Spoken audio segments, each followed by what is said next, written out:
हाथ हाथ कड़ियाला गावे ऊ जवाना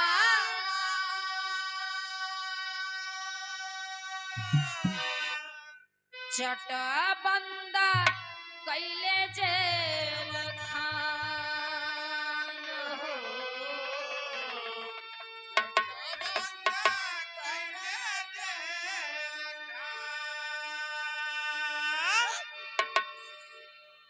कंस कहता है नहीं, मैं तुम लोगों को ऐसे नहीं छोड़ूंगा। हमें आशा नहीं है कि तुम लोग हमें जितना पुत्र होगा तुम लोग हमें दो दोगे। जब इतनी बात कंस विचार कैलस की ठीक बात छोड़ देते ही, लेकिन उसी समय कंस ले आके हाथ में हथकड़ी और पाँव में बेड़ी दोनों प्राणी के ले आए कि जेल में डाल दिया। जेल में डाल के कलश की इस जेल में रहिया और जितना लड़का हुआ हम सब के देखब, अपने आँखी से देखब कि हमारा अंत कौन लड़का करे। बिरहा धीरे धीरे करीबी आवता दोस्त। बिरहा में पापट के भाव लगता का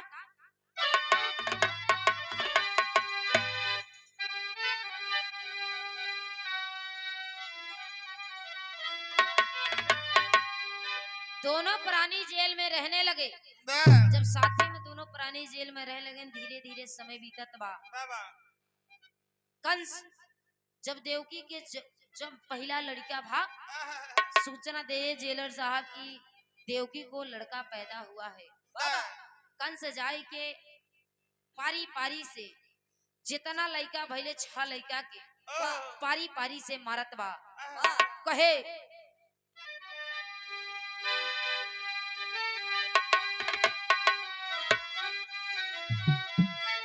कहे कुछ दिन बीता जेलवा में, अरे समैया हमारे ललना हो। अरे कुछ दिन बीता जेलवा में, अब समैया हमारे सुगना हो। अरे लइके पहुँचे कंसा के सामनवा हमारे सुगना हो।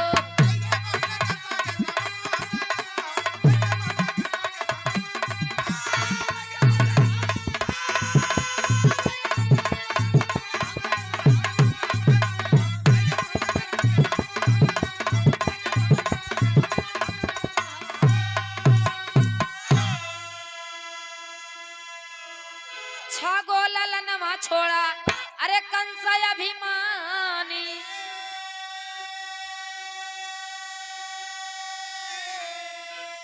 अरे कंस द्वारे आई गईले नारद मुनि ज्ञानी।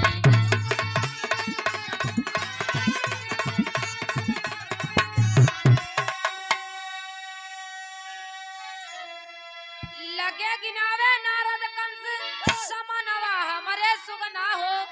अरे लगे गिनावे नारद कंस समनवा हमारे सुगना हो। अरे लइके पहुँचे कंसा के समनवा हमारे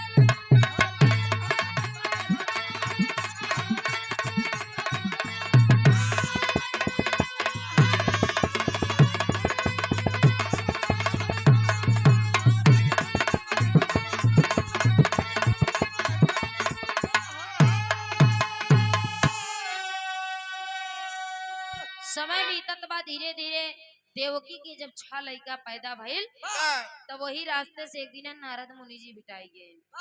नारद मुनि के जनते ही हवा। नारद मुनि भेटाई गए, जाए के कहलन कि कंस बताने लगा सारी बात। नारद मुनि कहने लगे कि अगर तू ऐसा छोड़ दे बा तो के पता है कि गिनती चाहे इधर से शुरू करा, 8 अंगुरी बा, चाहे इधर से शुरू करा तो इधर 8 आई, इधर से शुरू करबा तो इधर 8 आई। तू आखिर कैसे वो का 8 मान के तू छोड़ देत हवा। आई के नारद मुनि ज्ञान बताए देहन, तब जाए के कंस गुस्से में करता क्या है साथियों, अल्लाह के भाव लगाता।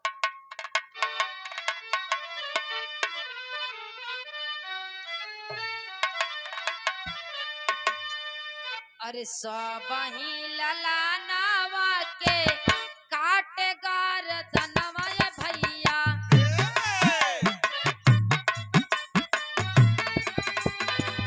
मान में दहासिया तनिका नहीं खा।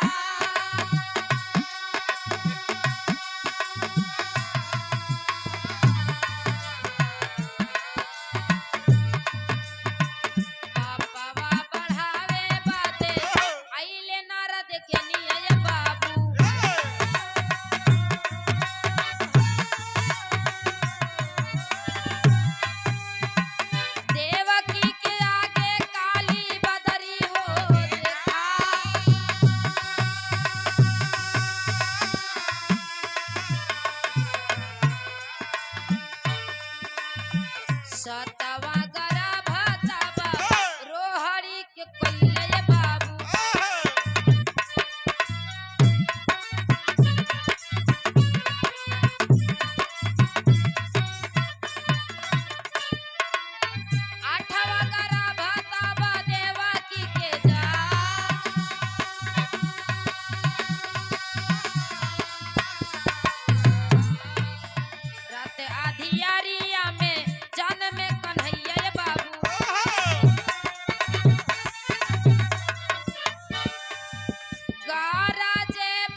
तलवारी से 6 लड़का के कंस बोटी बोटी काट के मार के फेंक दिलस।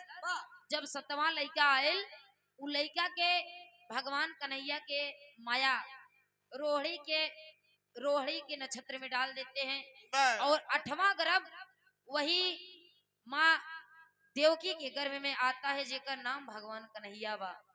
जब भगवान कन्हैया 12 बजे रात अधियरिया में जन्म लेने, तब माई देवकी के और वासुदेव जी के हाथकड़ी और पांव के बेड़ी टूट जाता है। जिस समय भगवान कन्हैया का जन्म हुआ,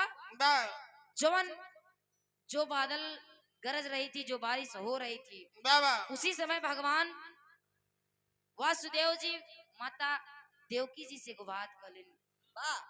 अष्टमी के दिन माता देवकी से कहलन कि देखा ये हमार तोहार एकदम आखिरी लड़का, अगर ये लड़का रही ना तो हमार तोहार जिंदगी बीत जाई। माई देवकी रो के कहे लगिन कि स्वामी ये हमार लड़का आखिरी बाय, ये लड़का के तू बचाए ला, नहीं तो ये लड़का के हमरे कंस हमार भाई जरूर मार दे। उसी समय 12 बजे रात को भगवान कन्हैया के लई के वासुदेव जी के डेलरी में बैठाई के लई के वहां से चलत है, जेल से निकल गईलन। कैसे?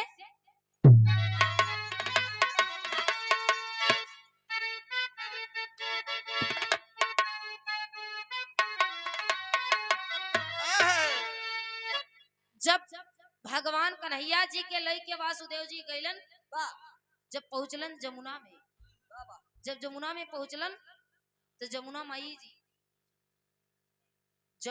जी भगवान कन्हैया के दर्शन पावे बड़े परेशान हैं।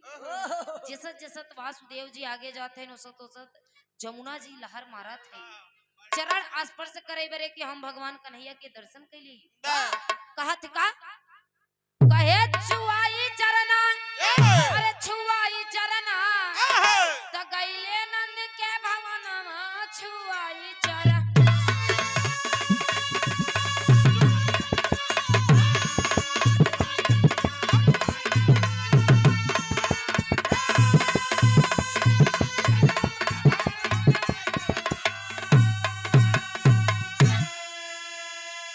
भगवान कन्हैया जी के दर्शन पावे बरे जमुना जी एकदम परेशान हैं।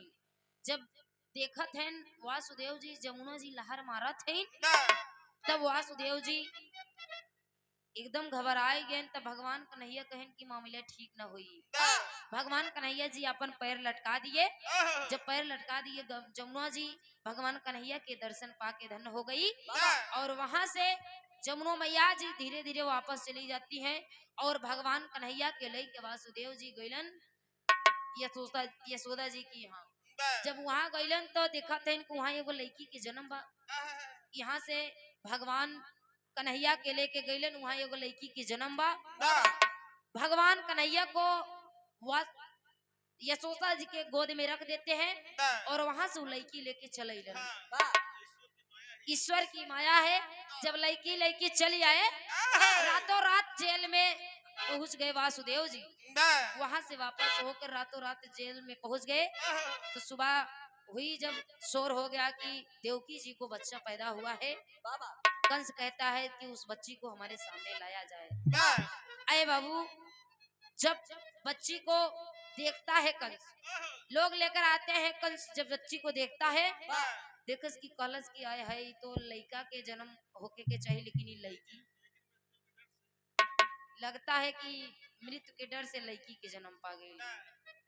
बिरहा एकदम करीबी है कहानी के हमरे सिरा से सकीटी पड़ा था। कैसे कहा था?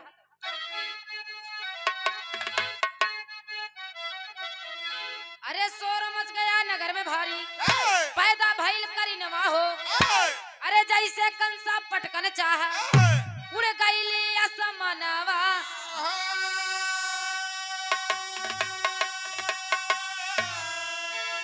अरे छुआई चरना, वो छुआई चरना तो गोकुल जनमा दुसमनवा छुआई चरना। जब पटकन चाहा कन्या को, कन्या आसमान में उड़कर बोलती है कि रे कंसा, तू जिसको मारना चाहता है वो उसको तू कभी नहीं मार पाएगा। तेरा दुश्मन गोकुल में जन्म ले लिया है, तुझको मारने वाला गोकुल में पैदा हो गया है। बिरहा हमारी ही से खत्म बा। लास्ट छाप में कहे के बता,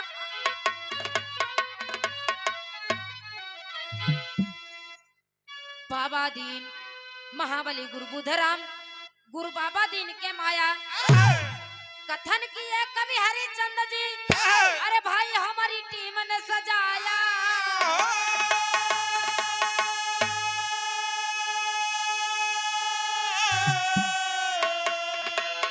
हत्यारा पापी क्रोधी बेरहम, अरे हत्यारा पापी क्रोधी बेरहम, प्रियंका इसने ही के हलचल